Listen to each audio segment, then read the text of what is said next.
નમસ્તે વિદ્યાર્થી મિત્રો, કેમ છો? મજામાં? ફરીથી ધોરણ 9 વિષય છે વિજ્ઞાન અને આજે આપણે ખૂબ જ અગત્યના ટોપિક ઉપર જઈ રહ્યા છે. આપણું પાઠનું નામ છે પેશિયો. અગાઉ આપણે 2 લેક્ચર ભણેલા છે પેશિયોના. હવે આજનો આપણો જે નવો લેક્ચર છે પેશિયો વિશે, તેમાં જલવાહક પેશીની ટૂંકનોંધ જે ખૂબ જ મહત્વની છે અને એના પછી અનવાહક પેશીની ટૂંકનોંધ. આ બંને ટૂંકનોંધ પરીક્ષામાં ખૂબ જ પૂછાતી હોય છે, એટલે આ ટૂંકનોંધ આપણે ખૂબ જ શાંતિથી અને સરળ રીતે સમજીશું અને ધીરે ધીરે સમજાવતા સમજાવતા તૈયાર પણ જોડે જોડે કરીશું. તો હવે આપણે જલવાહક પેશીની જે શરૂઆત કરીએ છીએ, તો જલવાહક પેશીની વ્યાખ્યા પહેલા એના વિશે વાત કરીએ. જલવાહક પેશી કોને કહેવાય?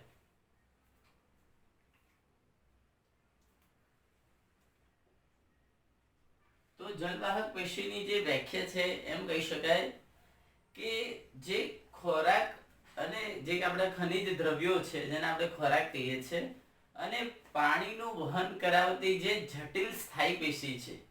કેવી પેશી? જટિલ સ્થાયી પેશી છે, જેને આપણે શું કહીએ છીએ? જલવાહક પેશી. તો આ રીતે વ્યાખ્યા લખી શકાય કે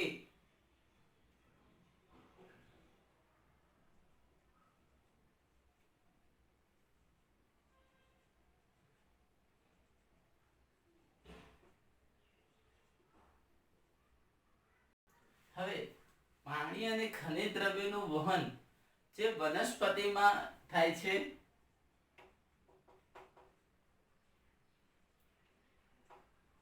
ક્યાંથી ક્યાં થાય છે? તો કે મૂળથી પર્ણ તરફ. કઈ તરફ? મૂળથી પર્ણ તરફ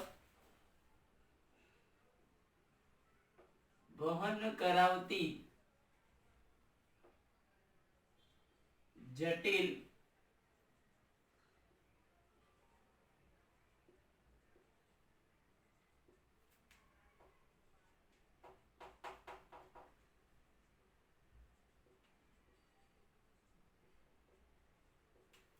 વ્યાખ્યાને બરોબર સમજી લો. પાણી તેમજ ખનિજ દ્રવ્યોનું વનસ્પતિમાં મૂળથી પર્ણ તરફ, ક્યાંથી? મૂળથી પર્ણ તરફ વહન કરાવતી જટિલ સ્થાયી પેશીને. કેવી પેશીને? જટિલ સ્થાયી પેશીને આપણે શું કહીએ છીએ? જલવાહક પેશી કહીએ છીએ. તો આ છે એની વ્યાખ્યા. હવે વ્યાખ્યા લખી પછી આપણે એના ઘટકો વિશે જાણીશું. તો આગળ વાત કરીએ.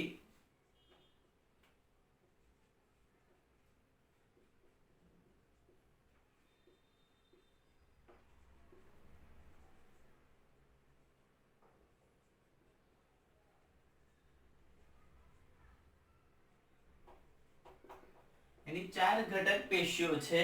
પહેલી છે જલવાહિનીકી, બીજી છે જલવાહિની, ત્રીજી છે જલવાહક, મૃદુતક અને ચોથી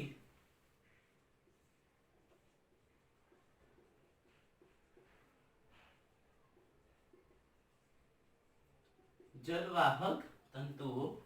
તો જલવાહક પેશીની મુખ્ય 4 ઘટક પેશીઓ છે મિત્રો. કઈ કઈ છે? તો પહેલી છે જલવાહિનીકી, બીજી છે જલવાહિની, ત્રીજી છે જલવાહક મૃદુતક અને ચોથી છે જલવાહક તંતુઓ. તો ફરીથી એકવાર રિપીટ કરી લઈએ આટલી વાત. તો હવે શું કહે છે કે પાણી તેમજ ખનિજ દ્રવ્યોનું વનસ્પતિની અંદર મૂળથી પર્ણ તરફ, કઈ તરફ? મૂળથી પર્ણ તરફ જે વહન કરાવતી જે જટિલ સ્થાયી પેશી છે તેને આપણે જલવાહક પેશી કહીએ છીએ. હવે આ જે જલવાહક પેશીના બંધારણની અંદર મુખ્ય 4 પેશીઓ આવેલી હોય છે. કેટલી? તો 4 જે ઘટક પેશીઓ આવેલી છે એમાં પહેલી છે જલવાહિનીકી, બીજી છે જલવાહિની, ત્રીજી છે જલવાહક મૃદુતક અને ચોથી છે જલવાહક તંતુઓ. તો મિત્રો આ જે 4 પ્રકારની આપણે જોઈશું. હવે હવે આ ચારે ચાર પ્રકારની જે પેશીઓ છે તેની અંદર શું વાત કરવાની છે તો આપણે ક્રમ બાય ક્રમ એક એક કરીને જોઈશું. તો પહેલું આપણે લઈશું જલ વાહિનીકી. પહેલી આપણે કઈ લઈશું? જલ વાહિનીકી. તો જલ વાહિનીકી છે એ મિત્રો એક કોષી છે.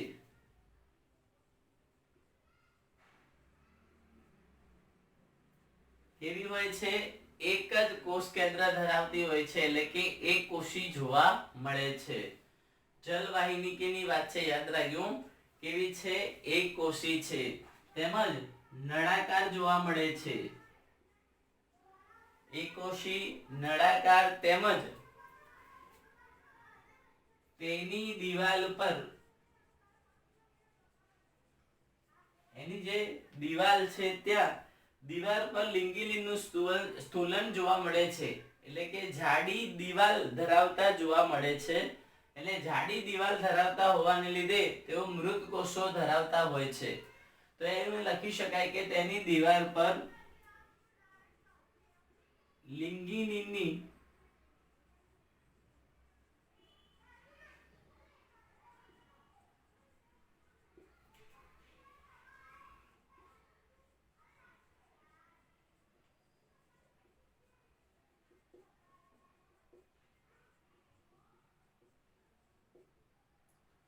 જેની દિવાલ પર લિંગીનીની જમાવટને લીધે જાડી દિવાલ તો જોવા મળે છે, જેને મૃત કોષો જોવા મળે છે. શું જોવા મળે છે? તેમાં મૃત કોષો જોવા મળે છે. એટલે કે લિંગીનીની જે સ્થૂલનના લીધે જાડી દિવાલયુક્ત મૃત કોષો, જે અહીંયા આપણે એને કહીએ છીએ, અથવા મૃત કોષો ધરાવે છે. એ જ રીતે જલવાહિનીકી પછી જલવાહિનીની જો વાત કરવામાં આવે તો એ પણ સેમ એના જેવી જ છે.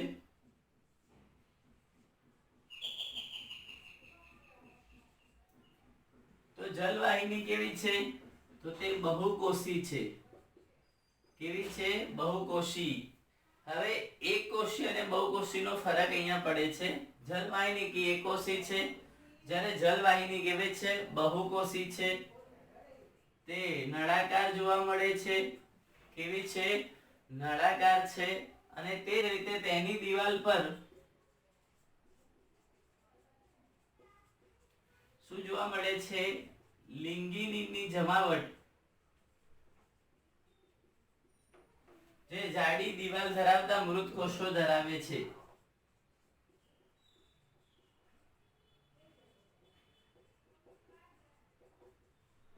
આમ બંનેની રચના સેમ જ જોવા મળે છે. આ બે આખી રચના સેમ જ છે, ખાલી ફરક કેટલો છે? તો આ છે એકોષી છે અને આ શું છે? બહુકોષી છે. તો ટૂંકમાં વાત કરીએ તો એવું કહી શકાય કે જલવાહિનીકી અને જલવાહિનીકી અને જલવાહિની પાણી અને ખનિજ દ્રવ્યોનું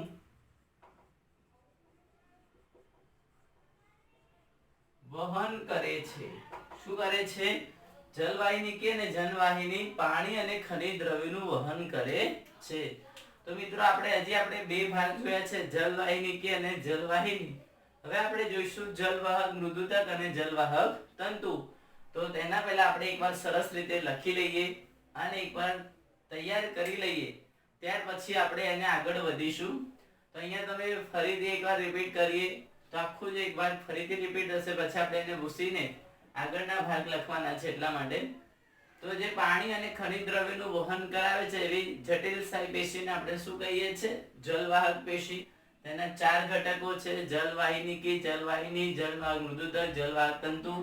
જલવાહિનીકી અને જલવાહિની જોયું કે તે એકોષી છે. આ છે બહુકોષી છે. નળાકાર, બંને નળાકાર જ છે. તેની દિવાલ પર લિંગીનીની જમાવટ છે, જેના લીધે મૃત કોષો ધરાવે છે. તો આ બંનેની કોમન છે. ટૂંકમાં જલવાહિની અને જલવાહિનીનું કાર્ય શું છે? તો પાણી અને ખનિજ દ્રવ્યોનું વહન કરાવે છે. તો હવે પહેલા આટલું લખી અને તૈયાર કરી લઈએ, ત્યાર પછી એનો ત્રીજો અને ચોથો ભાગ જોઈશું, જલવાહક મૃદુતક અને જલવાહક તંતુ. તો લખી લઈએ.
હવે વિદ્યાર્થી મિત્રો આપણે ત્રીજી જે ઘટક પેશી છે જલવાહક પેશીની તેના વિશે ચર્ચા કરીશું. તો ત્રીજી છે જલવાહક મૃદુતક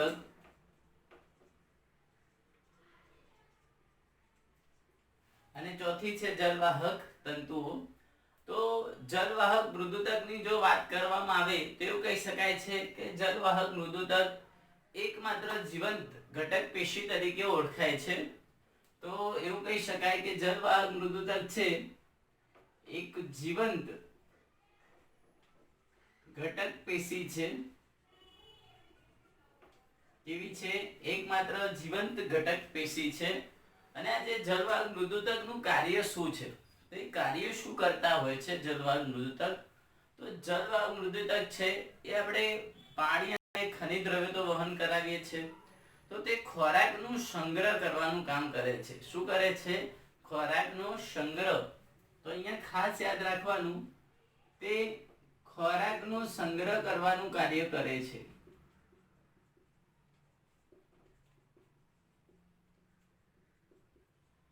જલવાહક મૃદુતક ખોરાકના સંગ્રહ કરવાનું કાર્ય કરે છે. જ્યારે બીજું કાર્ય તે શું કરતા જોવા મળે છે? તો બીજા કાર્યની જો વાત કરવામાં આવે તો બીજું કાર્ય બી છે એનું, તે વનસ્પતિના પાર્શ્વીય વહનમાં, એટલે પાણીનું જે પાર્શ્વીય એટલે પાછળની તરફ વહન કરવામાં પણ મદદ કરે છે. તો એવું લખી શકાય કે વનસ્પતિમાં પાણીનું પાર્શ્વીય વહન કરવામાં શું કરે છે? મદદ કરે છે. તો તે જીવંત ઘટક પેશી છે. તે ખોરાકનો સંગ્રહ કરે છે અથવા સંગ્રહ કાર્ય કરવાનું કામ કરે છે. ટેનિન, ગુંદર વગેરે વગેરે દ્રવ્યો તેમાં સંગ્રહતા હોય છે, લિપિડ, પ્રોટીન. તેમજ તે વનસ્પતિમાં પાણીનું પાર્શ્વીય વહન એટલે પાછળની તરફ વહન કરવામાં પણ તે શું કરતા હોય છે? મદદ કરતા હોય છે. હવે એ જ રીતે એની ચોથી ઘટક પેશી છે જેનું નામ છે જલવાહક તંતુઓ. એને તમે જલવાહક દ્રઢોતક તરીકે ઓળખ્યો છો અથવા જલવાહક તંતુઓ કહેવાય છે. આ જે છે આ એકમાત્ર મૃત ઘટક પેશી છે. કેવી છે? મૃત ઘટક પેશી છે. જલવાહક તંતુ પોતે મૃત ઘટક પેશી છે, મરી ગયેલી. આ જે છે જીવંત ઘટક પેશી છે અને આ છે કેવી છે? મૃત ઘટક પેશી છે, જેનું એક જ કામ કરતા જોવા મળ્યા છે, તે વનસ્પતિને શું કરે છે? યાંત્રિક મજબૂતાઈ પૂરી પાડે છે. શું કરે છે? વનસ્પતિને યાંત્રિક મજબૂતાઈ પૂરી પાડે છે. તો આ હતી આપણી બે ઘટક પેશીઓ, જેમાં હતી જલવાહક મૃદુતક અને જલવાહક તંતુઓ, જેમાં આપણે બે આગળ ભણી ગયા, જલવાહિનીકી અને જલવાહિની. તો મિત્રો હવે આ બે લખી લઈએ, પછી આપણે એને જલવાહકના કાર્ય વિશે ચર્ચા કરીશું અને ત્યાર પછી આપણી ટૂંક નોંધ પૂર્ણ થશે. તો પહેલા બે લખી લો, પછી આપણે એનું કાર્ય લખીએ.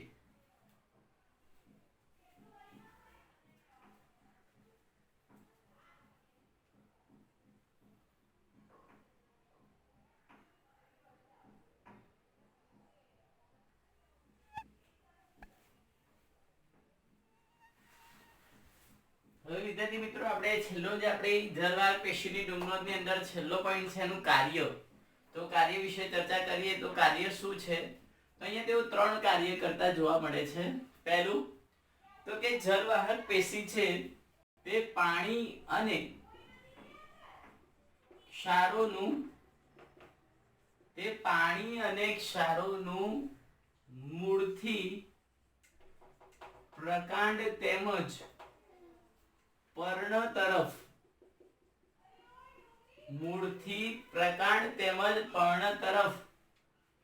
વહન કરવાનું કાર્ય કરે છે. એટલે કે પાણી અને ક્ષારોનું મૂળથી પ્રકાંડ તરફ વહન કરવાનું કામ કોણ કરે છે? જલવાહક પેશી. બીજું કાર્ય શું કરે છે? તો તે યાંત્રિક મજબૂતાઈ પૂરી પાડે છે. એટલે બીજું કાર્ય છે યાંત્રિક મજબૂતાઈ પૂરી પાડે છે. આ છે એનું બીજું કાર્ય. અને ત્રીજું કાર્ય શું છે તો તે ખોરાકનો સંગ્રહ કરવાનું કાર્ય કરે છે. શું કરે છે? ખોરાકનો સંગ્રહ કરવાનું કાર્ય કરે છે. તો આ રીતે તે 3 કાર્ય કરતા જોવા મળે છે. તો મિત્રો આ લખી લો, ત્યાર પછી આપણે આગળ વધીએ.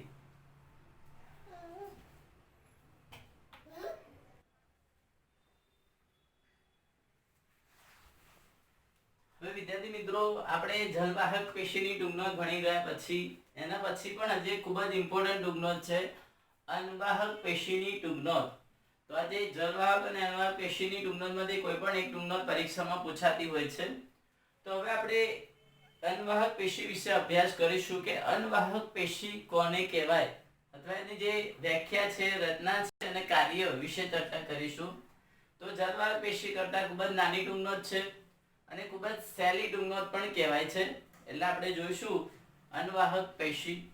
તો પહેલા તેની વ્યાખ્યા જોઈએ. અનવાહક પેશીની વ્યાખ્યા તો વનસ્પતિમાં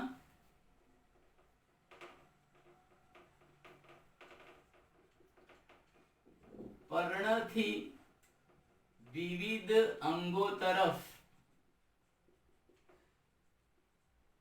વનસ્પતિમાં પર્ણથી, ક્યાંથી? પર્ણથી. જલવાહક પેશીમાં મૂળથી હતા, નીચેથી.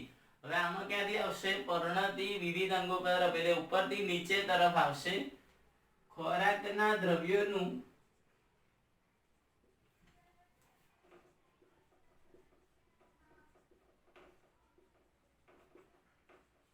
ખોરાકના જે કાર્બનિક દ્રવ્યો છે તેનું, અહીંયા ફક્ત ખોરાકનું જ વાત છે, ત્યાં પાણી અને ખનિજ ક્ષારોની વાત હતી. અહીંયા ફક્ત ખોરાકના કાર્બનિક દ્રવ્યોનું વહન કરાવતી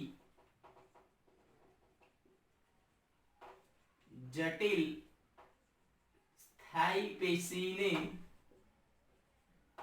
શું કહેવાય છે? અનવાહક પેશી કહે છે. વનસ્પતિમાં પર્ણમાં વિવિધ અંગો તરફ, એટલે કે ખોરાકના કાર્બનિક દ્રવ્યોનું વહન કરાવતી જે જટિલ સ્થાયી પેશી છે એને આપણે શું કહેવાય છે? અનવાહક પેશી. જળ એટલે પાણી, અન્ન એટલે ખોરાક, એટલે ખોરાકનું વહન કરાવતી જે પેશીઓ છે આપણે એને શું કહીશું? અનવાહક પેશી. આટલું યાદ રહેશે.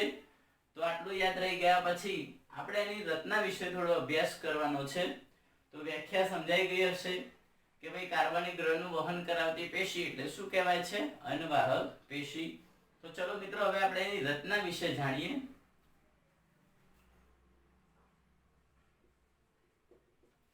તો અનવાહક પેશીના જે મુખ્ય 4-5 ઘટકો જોવા મળે છે. તો અહીંયા કહી શકાય કે અનવાહક પેશીમાં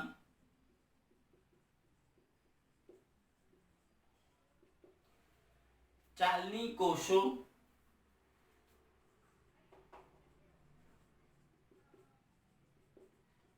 ચાલની નલિકા અને સાથી કોષો તેમજ અન્નવાહક મૃદુતક અને અન્નવાહક તંતુઓ નો સમાવેશ થાય છે.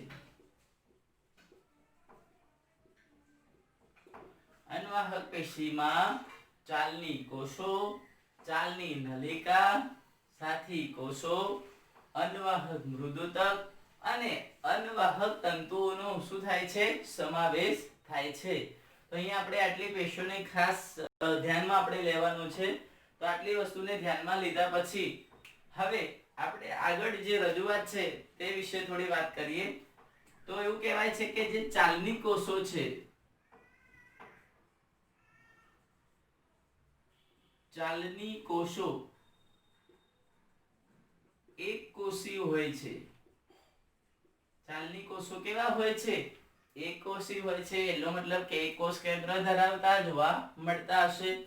અને અહીંયા જે ખૂબ જ અગત્યનું ઘટક છે ચાલની નલિકા. ચાલની નલિકા જે છે ખૂબ જ અગત્યનો ઘટક છે.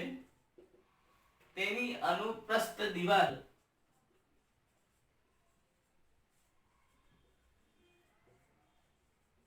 એટલે કે એની જે આડી દિવાલ છે ચાલની પટ્ટિકા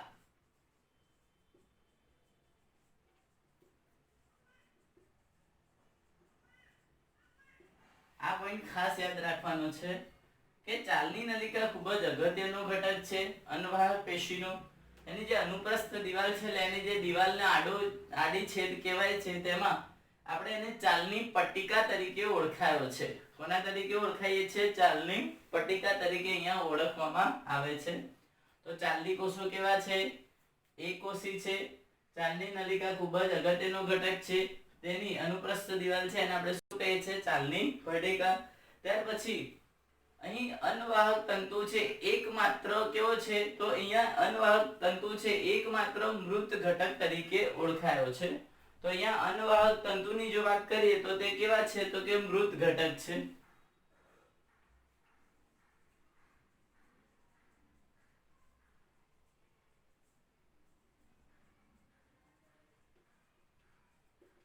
અન્નવાહક તંતુ કેવા છે?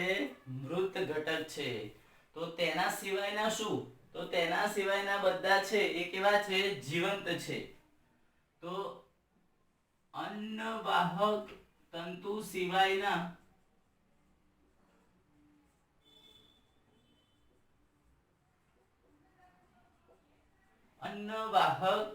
સિવાયના તમામ ઘટકો જીવંત છે. કેવા છે? જીવંત કોષો છે. યાદ રાખજો મિત્રો, એનો મતલબ કે અન્નવાહક તંતુ જ એકમાત્ર એવા મૃત છે. બાકી બધા ચાલની નલિકા, ચાલની કોષો, અન્નવાહક મૃદુતક આ બધા કેવા છે? તો તે જીવંત ઘટક છે. તો અહીંયા આપણે એની આખી રચના અહીંયા પૂર્ણ થાય છે. અને હવે તે કાર્ય તો શું કરતા હોય છે? તો એનું એક જ કાર્ય છે. તે કાર્યની વાત કરીએ તો તે ખોરાકના વહનનું કાર્ય કરે છે. તો અહીંયા આપણે કાર્ય બી લખી દઈએ. તો સિમ્પલ ખોરાકનું વહન.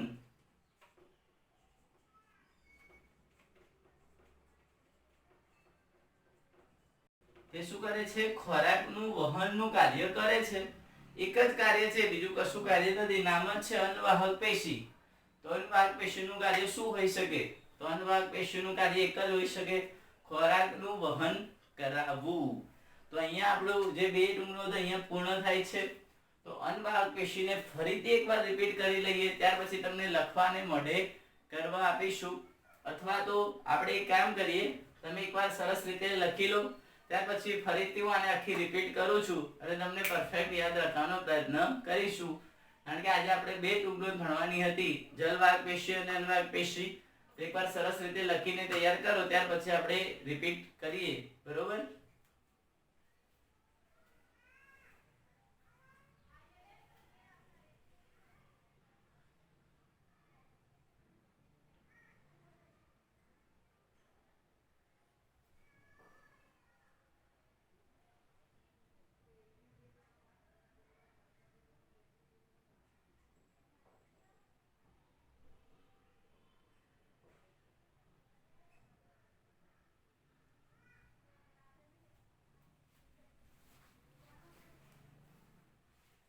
ચલો તો મિત્રો હવે એકવાર ફરીથી રિપીટ કરી લઈએ. તો અન્નવાહક પેશીની વ્યાખ્યા સિમ્પલ છે કે વનસ્પતિમાં પર્ણથી વિવિધ અંગો તરફ જે કાર્બનિક આપણા જે ખોરાક છે, દ્રવ્યો, તેનું વહન કરાવતી જે જટિલ સ્થાયી પેશી છે એને આપણે શું કહીએ છીએ? અન્નવાહક પેશી કહીએ છીએ. અન્નવાહક પેશીની રચનાની અંદર ખાસ જે મુખ્ય ભાગો છે એ છે ચાલની કોષો, ચાલની નલિકા, સાથી કોષો, અન્નવાહક મૃદુતક અને અન્નવાહક તંતુનો સમાવેશ કરવામાં આવે છે. અહીંયા જે ચાલની કોષો છે એ કેવા છે? તો કે એકોષી છે. તેમજ ચાલની નલિકા એ ખૂબ જ અગત્યનો ઘટક છે. તેની અનુપ્રસ્થ દિવાલ છે અને આપણે કોના તરીકે ઓળખી છે? તેને આપણે ચાલની પટ્ટિકા તરીકે ઓળખીએ છીએ. હવે અન્નવાહક તંતુ જે છે એકમાત્ર કેવો છે? મૃત ઘટક છે. તો તેના સિવાયના બધા કેવા છે તો કે જીવંત ઘટક છે. અન્નવાહક તંતુ જ મૃત છે, બાકીના કેવા છે જીવન. હવે એનું કાર્ય શું છે તો તે ખોરાકનું વહનનું કાર્ય કરતા જોવા મળે છે. તો આ છે અન્નવાહક પેશીની ટૂંકનોંધ. જલવાહક પેશી કરતા અન્નવાહક પેશી ખૂબ જ સરળ છે. આમ તો બંને સરળ છે, જો વ્યવસ્થિત રીતે લખીને તૈયાર કરવામાં આવે તો બંને ટૂંકનોંધ તમને યાદ રહી જશે અને પરીક્ષામાં ખૂબ જ પૂછાય છે આ ટૂંકનોંધ જલવાહક અને અન્નવાહક, જે આપણને ખૂબ જરૂરી છે, ધોરણ 10 માટે બી ઉપયોગી છે. એટલે આ હોમવર્ક કરતી વખતે ખાસ ધ્યાન રાખવાનું કે એકવાર સરસ તૈયાર થઈ જાય પછી મોઢે લખવાનો પ્રયત્ન કરવાનો. ઓકે, તો હવે આપણે નેક્સ્ટ લેક્ચરની અંદર નેક્સ્ટ ટોપિક સાથે મળીશું. ત્યાં સુધી આવજો.